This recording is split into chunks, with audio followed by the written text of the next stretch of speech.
The Radio Wammo Breakfast.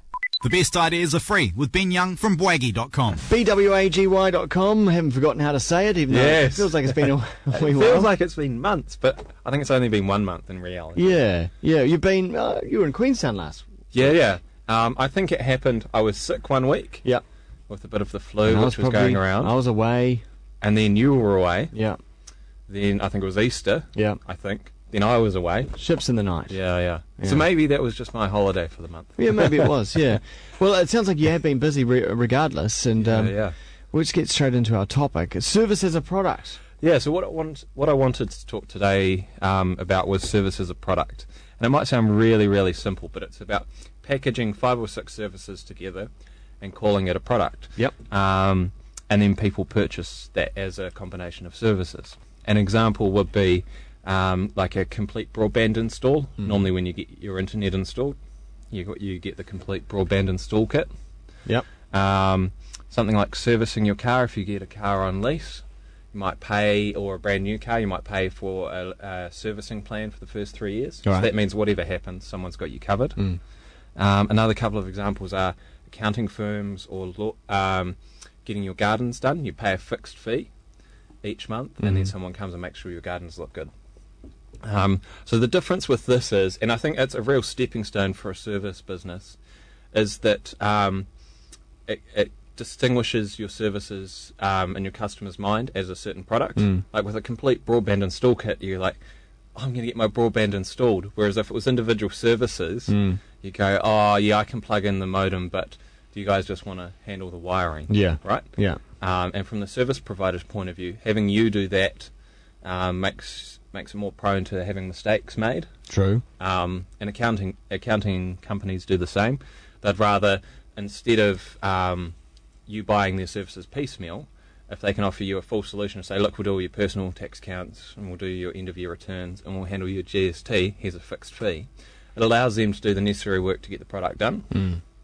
So it takes all that ambiguity away and stops consumers kind of picking and choosing your services and actually creating more work in the long run. I sometimes wonder, the strategy from the business point of view, though, is that they often predict that the customer in the end won't use all the services that are offered in the package, and therefore the profit is in the customer either forgetting or not eventually using every single piece of the package. So yeah, that could be I guess a little bit of a cynical way to look at it. And if you look at some of the mass corporates in the States, like that view is definitely reinforced. Some of them cut a lot of corners. On the flip side, from the business's point of view, and it's highly applicable to small to medium businesses, you've suddenly got recurring revenue each month, and you know that revenue's coming in. And when you've got 20 or 30 clients like that, you've got a stable foundation, which actually allows you to invest more in your customers. Right. But also, it allows you to get more innovative, because if you can deliver the same product outcome for the clients in a smarter, more efficient way, you actually get rewarded for it. Whereas on a service model, let's say you used to charge per hour, and it used to take you 12 hours, and now it takes you 4, you don't really get rewarded for that, right? So, like, there are a few other different ways of looking at it. And so I was looking at that and I was going, what are other things which people might pay for? And the first one I thought of was like grooming. Imagine your hairdresser going, look, Glenn, Wammo, I want to make sure you have the best haircut all year round. Right. Yeah, it's going to cost you $30 a month. Yeah. If you need to pop in every 2 weeks, Yeah. you do that. Yeah. If you need to pop in once every 2 months, you do that as well. But from their point of view, suddenly they've got a guaranteed client list, which means they can cover all their fixed costs. And would that be an initial outlay from the customer, or as you say, they could pay on a monthly basis? When you look at this, sometimes people have a setup cost, Yeah. which makes sense if it's high involvement. Let's say, for example, your gardens. You need to bring them up to scratch before you get to Right. monthly A certain maintenance. level, yeah. With a haircut, maybe not so much. But yeah, then a monthly payment. That's you cool. could do quarterly. Yeah. But Okay, grooming. What yeah. else? So grooming is one I think I instantly would buy into, right? Yeah. Another one I thought about was coffee. Yeah, I definitely need a payment plan for Yeah, my coffee. yeah. Let's say it's $50 a month and unlimited coffees. Or whatever level they come up with. For some people, that might make you realise how much you actually spend on coffee, Yeah. which may not be a good thing. So you have to take that into consideration. But on the flip side, again, if you can sell... Guaranteed income, Yeah. isn't it? It's guaranteed income, and you've got a regular customer base who are coming to visit you more often, more frequently.